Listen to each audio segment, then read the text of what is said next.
Ertugrul Gazi. আল্লাহু আকবার।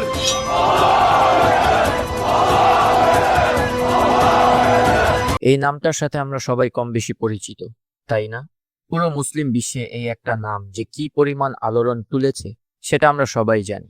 আসলে মুসলিম বিশ্ব এমন একজন হিরোর জন্য বছরের পর বছর অপেক্ষা করছিল, আর আর্তুগুল ঠিক সেই অভাবটাই যেন পূরণ করে দিয়েছে। The Muslim communities need a hero. আপনি হয়তো তার সাথে 448টা এপিসোড কাটিয়েছেন, হয়তো রাত 2টায় স্ক্রিনের সামনে বসে অঝরে কেঁদেছেন, আর মনে মনে ভেবেছেন, ইস, এই মানুষটা যদি সত্যি এমন হতো কতই না ভালো হতো। কিন্তু সত্যি বলতে কি, আজ আমি আপনাকে এমন কিছু বলবো যা হয়তো আপনার মনটা একটু ভেঙে দিতে পারে, আপনার হয়তো একটু রাগও লাগতে পারে আমার উপর, কিন্তু আমি কথা দিচ্ছি পুরোটা শোনার পর আপনি নিজেই বলবেন, ভাই, এই সত্যিটা তো নাটকের চেয়েও বেশি শক্তিশালী। কারণ সত্যি সবসময় কাল্পনিক গল্পের চেয়ে অনেক বেশি অদ্ভুত আর রোমাঞ্চকর হয়। তো চলুন তাহলে পর্দার আলোটা নেভান, আজ আমরা আসল আর্তুগুলের দুনিয়াটা একটু কাছ থেকে দেখি। আচ্ছা, ড্রামায় আমরা ঠিক কি কি দেখেছি? হালিমা সুলতানের সাথে আর্তুগুলের সেই অমর ভালোবাসা, পেত্রোসিও আর তার নাইটদের বিরুদ্ধে লড়াই, ময়দানে নয়ানের সাথে সেই রক্তক্ষয়ী যুদ্ধ, আর সব সময় ছায়ার মতো পাশে থাকা ইবনে আরাবি, যিনি ছিলেন আর্তুগুলের পথ প্রদর্শক, মেন্টর আর জ্ঞানের আলো। সব মিলিয়ে স্ক্রিনে আমরা একজন সুপার হিরোকে দেখেছি। সে কাঁদলে আমাদের চোখে পানি আসতো, আর সে জিতলে আমরাও উল্লাসে ফেটে পড়তাম। কিন্তু এবার একটু থামুন, একটু গভীরভাবে ভাবুন তো, ইতিহাসের ধুলোমাখা বইগুলো খুঁজলে আর্তুগুল সম্পর্কে আসলে কি পাওয়া যায়? সত্যিটা হলো মাত্র কয়েকটা লাইন ছাড়া আর কিছুই নেই। বিশ্বাস করুন, 1300 শতাব্দীতে আর্তুগুল যখন বেঁচে ছিলেন, সেই সময়ের একটাও লিখিত প্রমাণ নেই তার নামে। নেই কোনো ডায়েরি, নেই কোনো রাজকীয় ফরমান, এমনকি সেই সময়ের কোনো ইতিহাস বইতেও তার নাম পাওয়া যায় না। এটা যেন ইতিহাসের এক বিশাল রহস্যময় ব্ল্যাক হোল। তাহলে মনে প্রশ্ন আসতেই পারে, আর্তুগুল কি আসলেই ছিলেন, নাকি কিং আর্থারের মতো তিনিও কেবল একটা রূপকথা বা মিথ? এর উত্তর হলো হ্যাঁ, তিনি অবশ্যই ছিলেন। আর এর সবচেয়ে বড় প্রমাণ লুকিয়ে আছে ইস্তানবুল মিউজিয়ামের একটা ছোট ধাতব মুদ্রায়। সে কয়েন বা মুদ্রায় খোদাই করে লেখা আছে ওসমান বিন আর্তুগুল, অর্থাৎ আর্তুগুলের ছেলে উসমান। এটি খোদ ওসমানের আমলের কয়েন, আর এটাই হলো সবচাইতে শক্তিশালী প্রমাণ যে আর্তুগুল নামের একজন রক্তমাংসের মানুষ সত্যিই পৃথিবীতে ছিলেন। তিনি ছিলেন একজন নেতা, যার ছেলে ওসমানের হাতেই তৈরি হয়েছিল পৃথিবীর অন্যতম শক্তিশালী সাম্রাজ্য, দ্য অটোমান এম্পায়ার।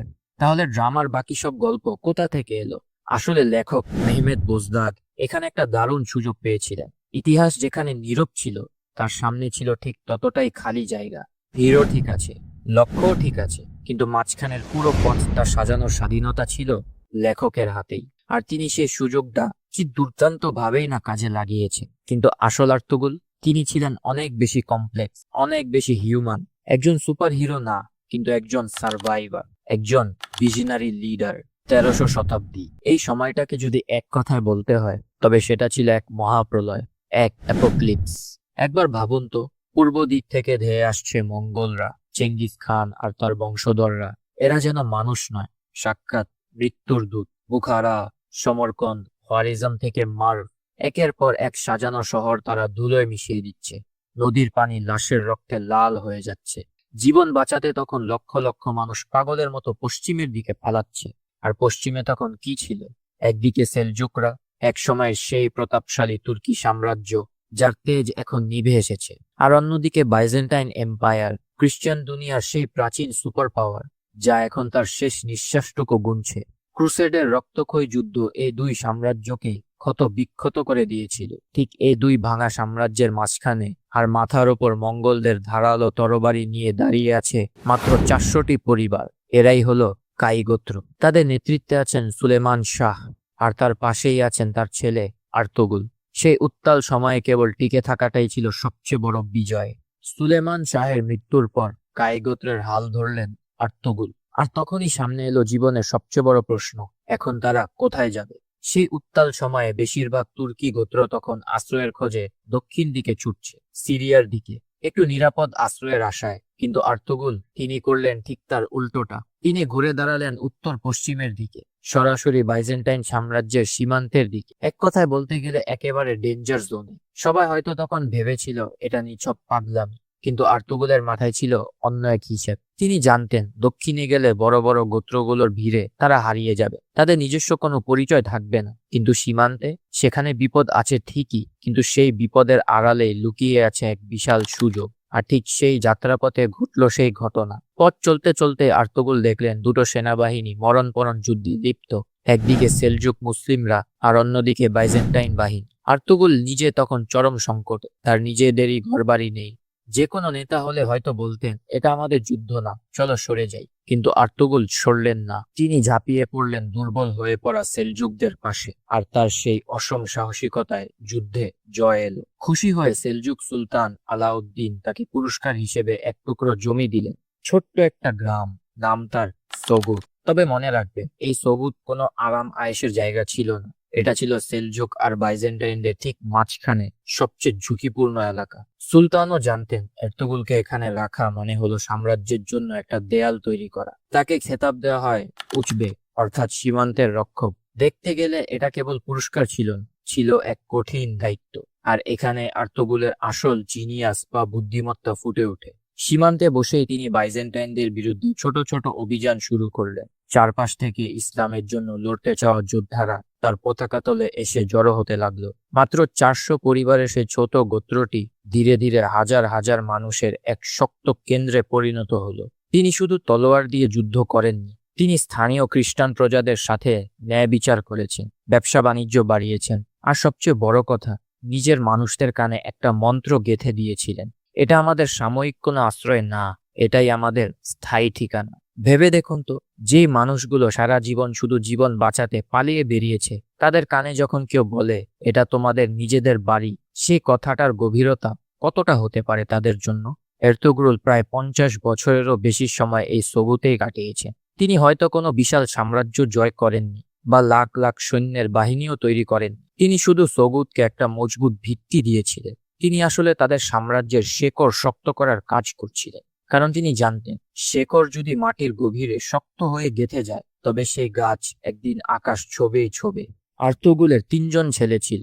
সাধারণত নিয়ম অনুযায়ী বড় ছেলেরই তো বংশের হাল ধরার কথা, তাই না? কিন্তু আর্তুগরুল সেই প্রথা মানলেন না। তিনি নেতৃত্বের ভার তুলে দিলেন তার সবচেয়ে ছোট ছেলের হাতে, তার নাম ওসমান। আর্তুগরুল বংশ মর্যাদা বা বয়স দেখেননি, তিনি দেখেছিলেন যোগ্যতা। আর তার এই একটি সিদ্ধান্তই পৃথিবীর ইতিহাসকে চিরতরে বদলে দেয়। ওসমান শুধু তলোয়ার চালাতেই দক্ষ ছিলেন না, তিনি জানতেন কাকে বন্ধু বানাতে হয়, কাকে ভাঙতে হয়, আর কিভাবে একটা বিশাল সাম্রাজ্যের ভিত গড়তে হয়। আর তখনই ঘটল ইতিহাসের সেই সবচাইতে রহস্যময় আর বিখ্যাত ঘটনা, ওসমানস ড্রিম। এক রাতে ওসমান বিখ্যাত সুফি শেখ আদাবালের বাড়িতে গেলেন। গভীর রাতে তিনি এক অদ্ভুত স্বপ্ন দেখলেন শেখের বুক থেকে একটা উজ্জ্বল চাঁদ বের হয়ে সরাসরি ওসমানের বুকে ঢুকে গেল। আর ঠিক পর মুহূর্তে ওসমানের বুক থেকে জন্ম নিল এক বিশাল গাছ। সেই গাছ বড় হতে হতে ডালপালা দিয়ে যেন আকাশ ছুঁয়ে ফেললো, তার ছায়া ছড়িয়ে পড়লো পুরো পৃথিবীতে। আর সেই গাছের গোড়া থেকে বেরিয়ে এলো 4টি বড় নদী, টাইগ্রিস, ইউফ্রেটিস, নীল আর দানিউব। সকালে শেখ এদেবালি এই স্বপ্নের ব্যাখ্যা দিয়ে বললেন, ওসমান, আল্লাহ তোমার বংশকে এমন এক খেলাফত দান করবেন যা সারা পৃথিবীতে ছড়িয়ে পড়বে। এরপর শেখের মেয়ে বালা খাতুনের সাথে ওসমানের বিয়ে হয়। যেন এক সুতোয় গেঁথে গেল গাজী আর সুফিরা, এক হয়ে গেল তলোয়ার আর কলম, জ্ঞান আর শক্তি। এখন আপনার মনে প্রশ্ন জাগতে পারে, এই স্বপ্নের গল্প কি আসলেই সত্যি? হয়তো হ্যাঁ, হয়তো না। কিন্তু এই গল্পটা সত্যি হোক বা না হোক, এর রাজনৈতিক প্রভাব ছিল অবিশ্বাস্য। কারণ এই একটা স্বপ্ন ওসমানকে সাধারণ একজন গোত্র নেতা থেকে চোজেন ওয়ানে রূপান্তরিত করে। মানুষ বিশ্বাস করতে শুরু করলো ওসমান কোনো সাধারণ নেতা নন, তিনি এক বিশেষ উদ্দেশ্য নিয়ে পৃথিবীতে এসেছেন। আর 1299 সালে ওসমান আনুষ্ঠানিকভাবে ঘোষণা করলেন এক স্বাধীন রাষ্ট্রের। জন্ম নিল দ্য গ্রেট অটোম্যান এম্পায়ার বা ওসমানীয় সাম্রাজ্যের। আর্তুগরুল মরুভূমিতে যে বীজ বুনেছিলেন, ওসমানের হাতে তা এক সাম্রাজ্যে পরিণত হলো। দেখতে দেখতে 700 বছর কেটে গেল। অটোম্যান সাম্রাজ্য একসময় মাথা তুলে দাঁড়ালো, সারা পৃথিবী শাসন করলো। আবার এক সময় তার পতনও হলো। 600 বছরের সেই গৌরবময় রাজত্ব শেষ হলো। আর প্রায় 100 বছর আগে সেই বিশাল সাম্রাজ্যের কবরে শেষ পেরেক দিয়ে ঠুকে দেওয়া হলো। কিন্তু গল্পটা এখানেই শেষ হয়নি। হঠাৎ 2014 সালে আর্তুগুল যেন সে কবর থেকে জ্যান্ত হয়ে উঠে সরাসরি আমাদের ড্রয়িং রুমে টিভির পর্দায় ঢুকে পড়লেন। এখন প্রশ্ন হলো, এটা কি শুধুই বিনোদন ছিল? ওহ, মোটেও না। এর পেছনে ছিল এক বিশাল মাস্টার প্ল্যান। এরদোগানে তুরস্ক তখন নিজেদের জন্য একটা নতুন পরিচয় খুঁজছিল। ইউরোপের রুগ্ন মানুষ বা sick man of the Europe, এই তকমাটা ঝেড়ে ফেলে তারা মুসলিম বিশ্বের নেতা হতে চেয়েছিল। আর এই চাওয়াটা পূরণ করার মোক্ষম অস্ত্র হয়ে দাঁড়ালো আর্তুগুল। তুরস্কে হিট, আরব বিশ্বে হিট, এমনকি লাতিন আমেরিকাতেও এই সিরিজ টপ চার্টে জায়গা করে নিল। কিন্তু সবচাইতে বড় বিস্ফোরণটা ঘটলো আমাদের এই উপমহাদেশে, পাকিস্তান, ইন্ডিয়া ও বাংলাদেশে। তাহলে আর্তুগুলের লেগেসি আসলে কি? তলোয়ার? না। যুদ্ধের জয়? না। তার লেগেসি হলো সিদ্ধান্ত। সেই একটা সিদ্ধান্ত, যখন সবাই দক্ষিণে যাচ্ছিল তিনি উত্তর পশ্চিমে গেলেন। সেই একটা সিদ্ধান্ত, যখন নিরাপদে থাকা যেত তিনি দুর্বলের পাশে দাঁড়ালেন। সেই একটা সিদ্ধান্ত, যখন ট্রেডিশন ছিল বড় ছেলেকে নেতা বানানো, তিনি মেরিট দেখলেন। আর সেই একটা সিদ্ধান্ত 50 বছর ধৈর্য ধরে শেকড় গাঁথলেন। ফল পাওয়ার জন্য তাড়াহুড়া করলেন না। একটি প্রচলিত কথা আছে, প্রতিটা অটোম্যান সুলতানের করোনেশনে একটা দোয়া করা হতো, আল্লাহ তোমাকে আর্তুগুলের মতো ধৈর্য দিন আর ওসমানের মতো বিজয় দিন। বুঝলেন? আর্তুগুলের পরিচয় ছিল তার ধৈর্য। যুদ্ধের বীর নয়, ধৈর্যের বীর। চলুন এবার একটু মন খুলে সত্য কথা বলি। আমরা কেন আর্তুগুল দেখেছি? শুধুই কি ইতিহাস জানার জন্য? না, আমরা আসলে মনের শান্তি চেয়েছিলাম। বাস্তব জীবনে আমরা বড় ক্লান্ত। ফিলিস্তিন, Lebanon, Syria, Yemen, Iran, Sudan, সব জায়গায় মুসলমানদের অবস্থা খুবই খারাপ। আমাদের অর্থনীতি ভেঙে পড়ছে। সায়েন্সে মুসলমানদের থেকে পিছিয়ে আজ কেউ নেই। আর ঠিক সেই মুহূর্তে স্ক্রিনে যখন দেখলাম আর্তুগুল জিতছে, আমাদের অবচেতন মনে মনে হলো আমরাও যেন জিতছি। কিন্তু এটা শুধু ড্রামা, আর বাস্তব জীবন এই ড্রামার থেকে বেশি কঠিন, আর সত্যি বলতে বেশি ইন্টারেস্টিং। এই ড্রামা দেখে আমাদের মনে হতে শুরু করলো শুধু আল্লাহর নাম নিয়ে তলোয়ার ঘোরালেই বুঝি সব ঠিক হয়ে যাবে। কিন্তু ইতিহাস কি বলে? অটোম্যান সাম্রাজ্যের শক্তি শুধু তলোয়ারে ছিল না, তাদের আসল শক্তি ছিল তাদের সবল, তাদের শাসন ব্যবস্থায়, তাদের মজবুত অর্থনীতিতে, আর তাদের টেকনোলজিতে। তাহলে শেষ পর্যন্ত প্রশ্নটা আবারও ফিরে আসে, আসল আর্তুগুল কে? তিনি পর্দার সেই অপরাজেয় সুপারহিরো নন। তিনি ছিলেন একজন ক্লান্ত, বিধ্বস্ত আর তারা খেয়ে ফেরা সাধারণ মানুষ, যিনি শত বিপদেও কখনো থেমে যাননি। তিনি ছিলেন একজন আদর্শ বাবা, যিনি তার ছেলেকে অঢেল সম্পদ নয়, বরং একটা বিশাল স্বপ্ন দিয়ে গিয়েছিলেন। তিনি ছিলেন সেই অদৃশ্য শেকড়, যাকে মাটির উপর থেকে কেউ কোনোদিনও দেখেনি, কিন্তু যার কারণেই সে গাছ একদিন আকাশ ছুঁয়েছিল। মনে রাখবেন, ড্রামা শেষ হয়, পর্দার আলো নিভে যায়, কিন্তু একজন রক্ত মাংসের মানুষের নেওয়া সঠিক সিদ্ধান্তের ছায়া, সেটা কখনো শেষ হয় না। এখন সিদ্ধান্তটা আপনার।